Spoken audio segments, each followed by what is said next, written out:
प्यार है, दुनार है, रिश्तों की खुशबू, स्वाद में भरा प्यार, दुनार। हमारा फेवरेट दुनार बासमती। और आपका? एक लाइफ है, इसे यूं न गवाओ, जिंदगी के गाड़ी को जोश से चलाओ, जी भर के झीलो बस दिन दो चार, बाकी सब छोड़ो, थोड़ा जोश दिखाओ यार। हर बात जोश से कहो।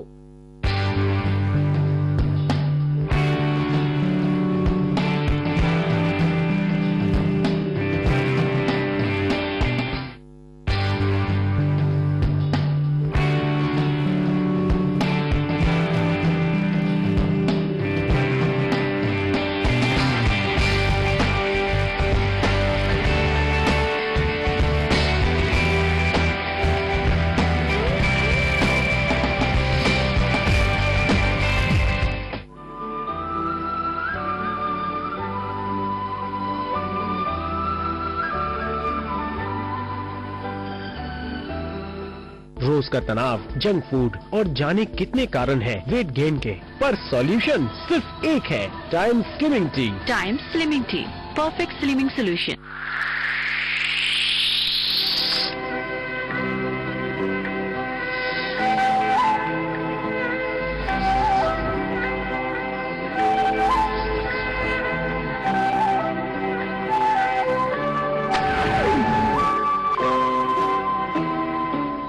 तुमको देखा तो ये ख्याल आया, जिंदगी धूप तुम घना साया। के बाद स्वागत है आपका। आप समझ ही गए होंगे कि आखिर हम बात किसकी करने जा रहे हैं। जी हाँ, बिल्कुल सही है आप।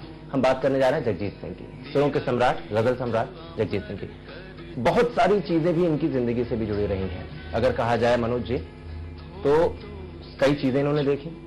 जब इन्होंने गायकी शुरू की, अगर 60 के दशक की बात करते हैं, तो उस वक्त अगर कहा जाए कि हमारे गजल गायकी पर पाकिस्तान का बहुत ज्यादा प्रभाव था, क्योंकि बहुत सारे ऐसे पाकिस्तानी गजल गायक रहे हैं जो कहीं ना कहीं उस वक्त काफी चर्चित थे। उस बीच में अपनी एक जगह जगजीत सिंह ने जिस तरीके से बनाई, क्या कहा जाए इसमें? मिर्जा गालिब और फिराक गोरखपुरी, इनकी बहुत सारी गजलें लिखी हुई जगजीत साहब पर फिल्माई गई और उन्होंने बहुत ही अच्छा उसको स्वरबद्ध किया।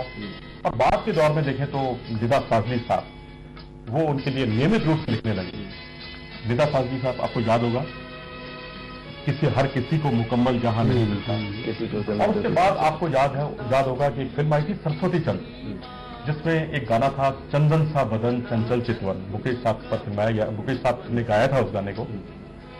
उन्होंने प्रेम गीत फिल्म में जगजीत सिंह के लिए एक गाना लिखा था और उस गाने के बोल थे, होठों से छू लो तुम मेरा गीत अमर। बिल्कुल है, होठों से छू लो। कई सारे गीत हम सुन रहे हैं, तो एक इस गीत पर भी एक झलक आपको दिखाई देते हैं। क्या कुछ रहा जगजीत सिंह की दर्देली आवाज में, गाने में किस तरीके से आगे रही?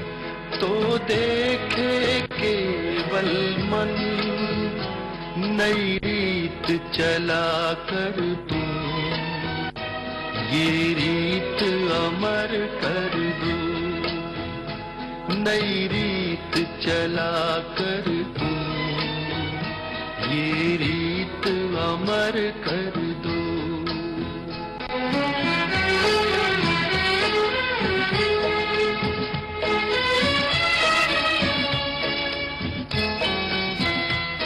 तो आपने गाने सुने, बहुत सारे हम आपको गाने भी सुना रहे हैं, क्योंकि हम चाहते हैं कि आपकी जो याद है वो ताजा हो जाए, क्योंकि बहुत सारी अलग अलग बातों पर हम चर्चा कर रहे हैं। एक बात हम आप दोनों लोगों से जानना चाहेंगे, जो भी इसको बहुत अच्छे तरीके से डिस्क्राइब करे वो मैं चाहूंगा कि वो करे। पाकिस्तानी कल्चर, क्योंकि हिंदुस्तान और पाकिस्तान में किस तरीके से क्या भाईचारा है सभी जानते हैं, पूरी तरीके से एक रहा है। और गायकी की अगर हम बात करते हैं, तो गायकी ने पूरी तरीके से दोनों मुल्कों को जोड़ के रखा है, भारत और पाकिस्तान। अगर खुद इनकी भी बात करते हैं, जगजीत सिंह की तमाम ऐसे गाने रहे हैं जो कहीं ना कहीं उर्दू भाषा में रहे हैं। पंजाबी भी इन्होंने बहुत सारे गाने गाए, लेकिन उर्दू भाषा का जो इनके गजल में समावेश रहता था, उस हिसाब से देखा जाए कि बहुत सारी चीजें पाकिस्तान में भी इनको काफी सुना जाता है। गजल मूलतः तो उर्दू से आई है। हिंदी गजल को तो यहाँ भारत में बाद में मान्यता मिली, और खासतौर पर दुष्यंत कुमार और भी लोग थे, तेरेभान गुप्त थे, एक संजीव नाम का एक लड़का था, तो शैल एक लड़की थी। इन 3-4 लोगों ने उसको मिलकर स्थापित किया। अदरवाइज यहाँ तो पाकिस्तानी जो हम बात कर रहे हैं, पाकिस्तानी गायक गजलों में छाए हुए थे, भारत में वही दिखते थे, उनके ही एल्बम दिखते थे और वही लोग यहाँ आते थे, उनके ही कॉन्सर्ट होते थे, बहुत पॉपुलर होते थे। उनके बीच में जगजीत सिंह ने जगह बनाई। और मैं आपको बताऊं कि उससे पहले भी तलत अजीज जैसे पंकज दास, कुछ हद तक अनूप जलोटा, कुछ हद तक भजनों के बाद वो गजलों का भूपेंद्र सिंह हो गए। ये लोग ऐसा लगता था जैसे हम पाकिस्तानी गजल गायकों की नकल कर रहे हैं।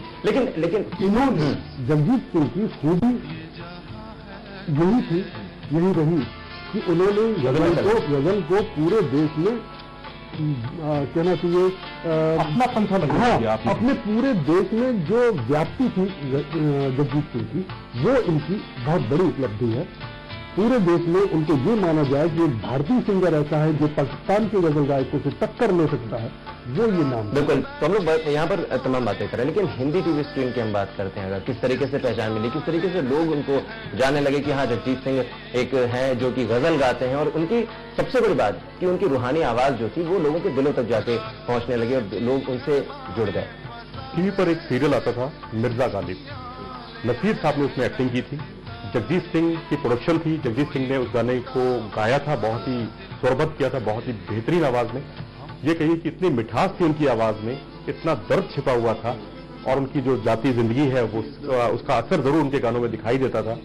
तो उससे उनको एक विशिष्ट पहचान मिली, और उन्हीं दिनों उनका गाना आया था कागज की कश्ती, ये बारिश का पानी, और फिल्म रिलीज हुई, साथ कई फिल्में एक साथ जो रिलीज हुई, उससे उनको एक ऐसी दिशा मिली कि वो जनप्रिय गायक बन गए। और उसके बाद अटल बिहारी वाजपेयी साहब जब प्रधानमंत्री हुआ करते थे तो उनकी कविताओं को भी इन्होंने स्वरबद्ध किया था। चलिए, गाना आपने बहुत अच्छा यहाँ पर एक लोगों के लिए छोड़ दिया है, और आपने बताते बताई वो कागज की कश्ती को बारिश का पानी, एक बार सुन लेते हैं, उसके बाद बाकी की बातें आगे करते रहेंगे।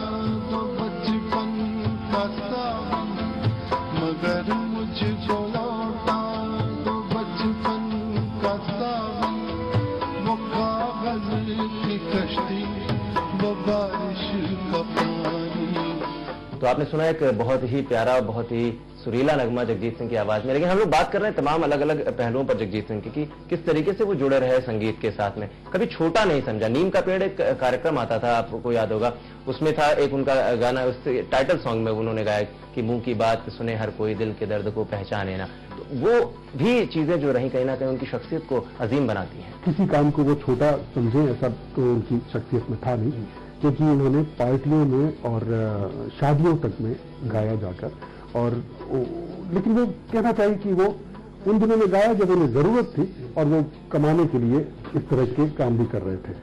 लेकिन वही शख्स एक दिन पाकिस्तान में भी उतना ही पॉपुलर होता है जितना पूरे भारत में होता है। ये कमाल भी उन्होंने करके दिखाया। उनका एक गीत जो मैं कहना चाहूंगा कि उसे हम सुनाएं अपने दर्शकों को, चिट्ठी में कोई संदेश। तो फिल्म दुश्मन का जो ये गाना रहा, चिट्ठी ना कोई संदेश, जाने वो कौन सा देश जहां तुम चले गए। बिल्कुल, जगजीत सिंह हमारे बीच में भले ही ना हो, लेकिन कहीं ना कहीं उनका जो ये गाना है वो उनको आज भी हमारे बीच में जरूर रखता है। इस गाने को सुनते हैं, उसके बाद जो ये वार्ता है हमारे रोचक की, उसको आगे बढ़ाते हैं।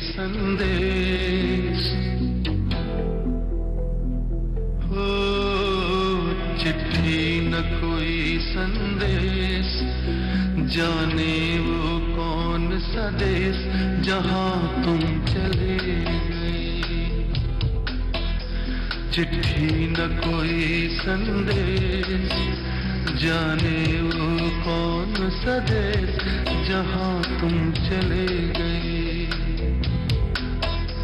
चिट्ठी न कोई संदेश, जाने वो कौन सा देश जहां तुम चले गए, जहां तुम चले गए। तो आपने सुना है बेहतरीन का गाना। अब लगातार हम लोग बातचीत कर रहे थे जगजीत सिंह की। अब जगजीत सिंह की तो हमने तमाम बातें की, अगर हम बात कर लेते हैं भूपेन हजारिका की, क्योंकि असमिया संगीत में पूरी तरीके से उन्होंने अपने आप को रमा के रखा। लेकिन हिंदी अगर संगीत की बात करते हैं, उसमें जो भी उन्होंने एक या दो या जितने भी उन्होंने चुनिंदा गाने गाए बहुत ज्यादा पॉपुलर हुए, बहुत ज्यादा उनके संगीत को प्रेरणा मिली और बहुत ज्यादा उससे लोग सीख भी रहे हैं। देखिए, मुझे लगता है कि भूपेन हजारिका